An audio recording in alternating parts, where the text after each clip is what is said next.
Elle fait partie des nouveaux visages du cinéma français et multiplie les rôles. Alice Isaz est l'invitée de ce nouveau numéro de À l'affiche.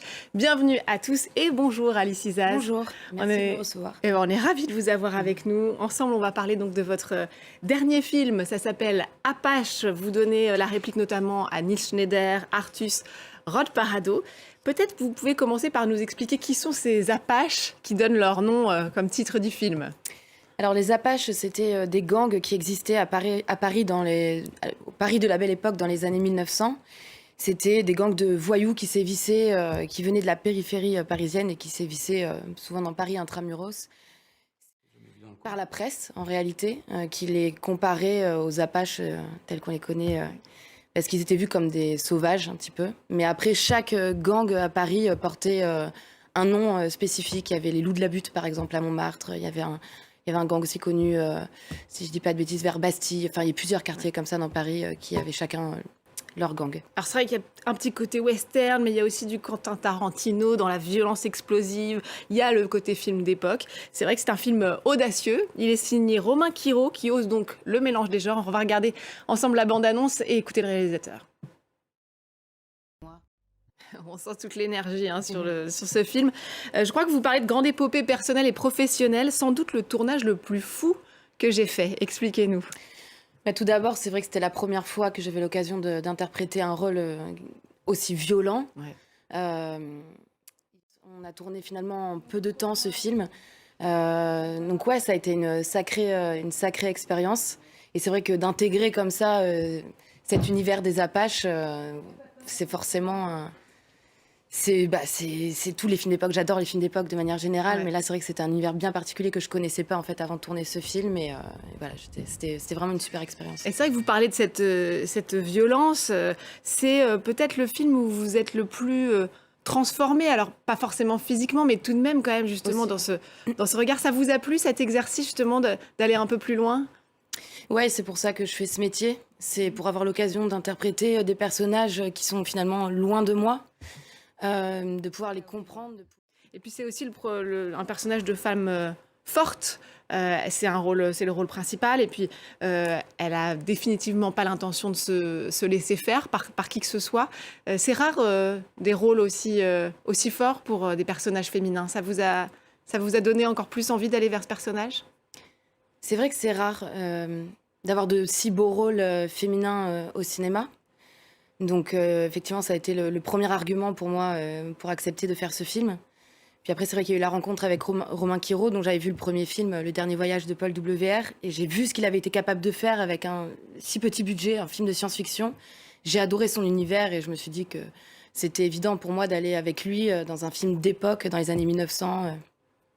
Voilà. Je disais en introduction que vous multipliez les rôles, et puis les premiers rôles, on vous verra aussi prochainement, c'est une autre de vos actualités de ce printemps, dans Le Prix du Passage de Thierry Binisti, dans lequel vous jouez une passeuse de migrants. Si vous voulez bien, on va regarder quelques images. Voilà, Le Prix du Passage, un drame social, un film engagé qui résonne forcément avec l'actualité. C'est vrai que vous l'avez dit, vous aimez les films d'époque, on vous a vu beaucoup dans des films historiques, avec des rôles de jeunes filles sages. Là, on sent avec ces deux actualités que vous allez peut-être vers des personnages un peu moins lisses. C'est aussi... une envie quand vous sélectionnez les rôles? Oui, c'est une vraie envie. Après, je ne boude pas les personnages plus lisses, si on peut dire plus lisses, que j'ai pu faire jusqu'à présent. Mais forcément, quand on me propose un rôle fort, vraiment engagé, ouais, je suis trop heureuse. Et puis alors, vous êtes aussi en ce moment dans la mini-série de Notre-Dame, La part du feu, qui est à voir sur Netflix, qui revient évidemment sur l'incendie qui a ravagé la cathédrale en 2019. En France, on voit de plus en plus d'acteurs de cinéma aller vers les séries. On l'a vu avec Tahar Rahim, Nicolas Duvauchel, j'en passe plein d'autres. C'est intéressant pour vous, cette passerelle qu'il y a entre ces deux mondes. Ce sont les mêmes mondes d'ailleurs pour vous? Ce sont les mêmes mondes, oui. Alors après, c'est une toute autre façon de travailler. Là, je viens de terminer le tournage d'une série pour Canal+, qui s'appellera 66.5, où c'était un très gros projet. C'était quasiment 5 mois de tournage. Ah oui. Donc c'est vraiment une autre manière de tourner. On tourne beaucoup plus de minutes effectives par jour, donc c'est très intense. Mais après, oui, moi j'ai pas la sensation de faire un autre métier quand je fais de la série. Ouais, après, c'est parfois plus engageant. Par exemple, la série Canal+, potentiellement qu'il y aura une saison 2, voire une saison 3. Donc c'est sûr que quand on s'engage dans un projet comme celui-ci, c'est plus engageant. Ouais. Et puis alors, on est allé voir du côté de vos réseaux sociaux pour trouver cette petite info que vous avez réalisé un court-métrage qui s'appelle Dommage. Je ne sais pas jusqu'à quand c'est la clôture des votes, vous savez? C'est bientôt, je crois. Là, samedi, les 50 finalistes ont été annoncés, donc j'en fais partie. Ouais. Je suis trop heureuse. Merci au Festival Nikon. Et ensuite, il y aura la remise des prix.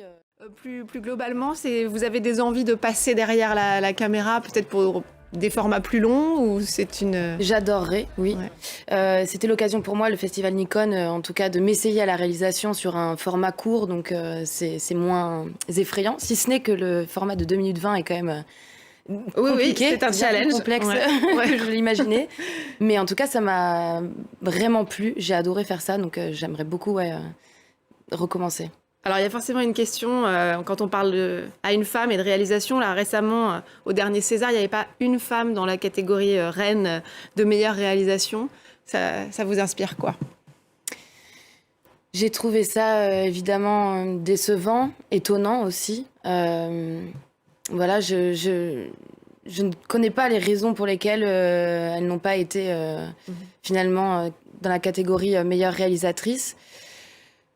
Moi, la première, je vote pour les Césars, donc j'ai voté pour certaines d'entre elles. Après, voilà, je ne sais pas comment, finalement, au final, c'est vraiment toujours la question de la majorité, donc c'est vrai que c'est dommage, c'est décevant. Ouais.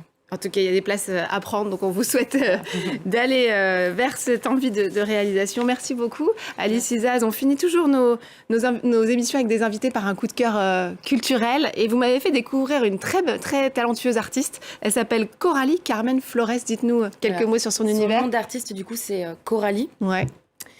C'est une artiste qui, moi, me fascine beaucoup. C'est vraiment une artiste pluridisciplinaire et elle s'inspire de tous ses voyages. Donc elle a commencé vraiment dans le street art, elle a commencé par faire du graffiti et elle peint aussi également sur toile, elle peint sur mur, donc elle fait aussi pas mal de fresques même dans des villes. Et il y a quelque chose de très onirique dans son travail, à la fois très ethnique et en même temps c'est très contemporain. Je trouve que j'aime beaucoup même tous ces trucs de symétrie. Enfin, moi, je sais que ça me fait voyager. Elle me fait voyager à travers ses œuvres. Donc, c'est vraiment une artiste que j'affectionne beaucoup. Et avec toutes ces nuances de bleu qui font aussi beaucoup de bien. Merci encore, merci Alice. Je rappelle que Apache de Romain Quiro sort en salle cette semaine. Merci à vous de nous avoir suivis. N'oubliez pas de nous retrouver sur france24.com ainsi que sur tous nos réseaux sociaux. On plonge donc dans le bleu des œuvres de Coralie à voir à la galerie Art Cannes à Marseille jusqu'au 8 avril. Je vous laisse découvrir et vous dis à très vite.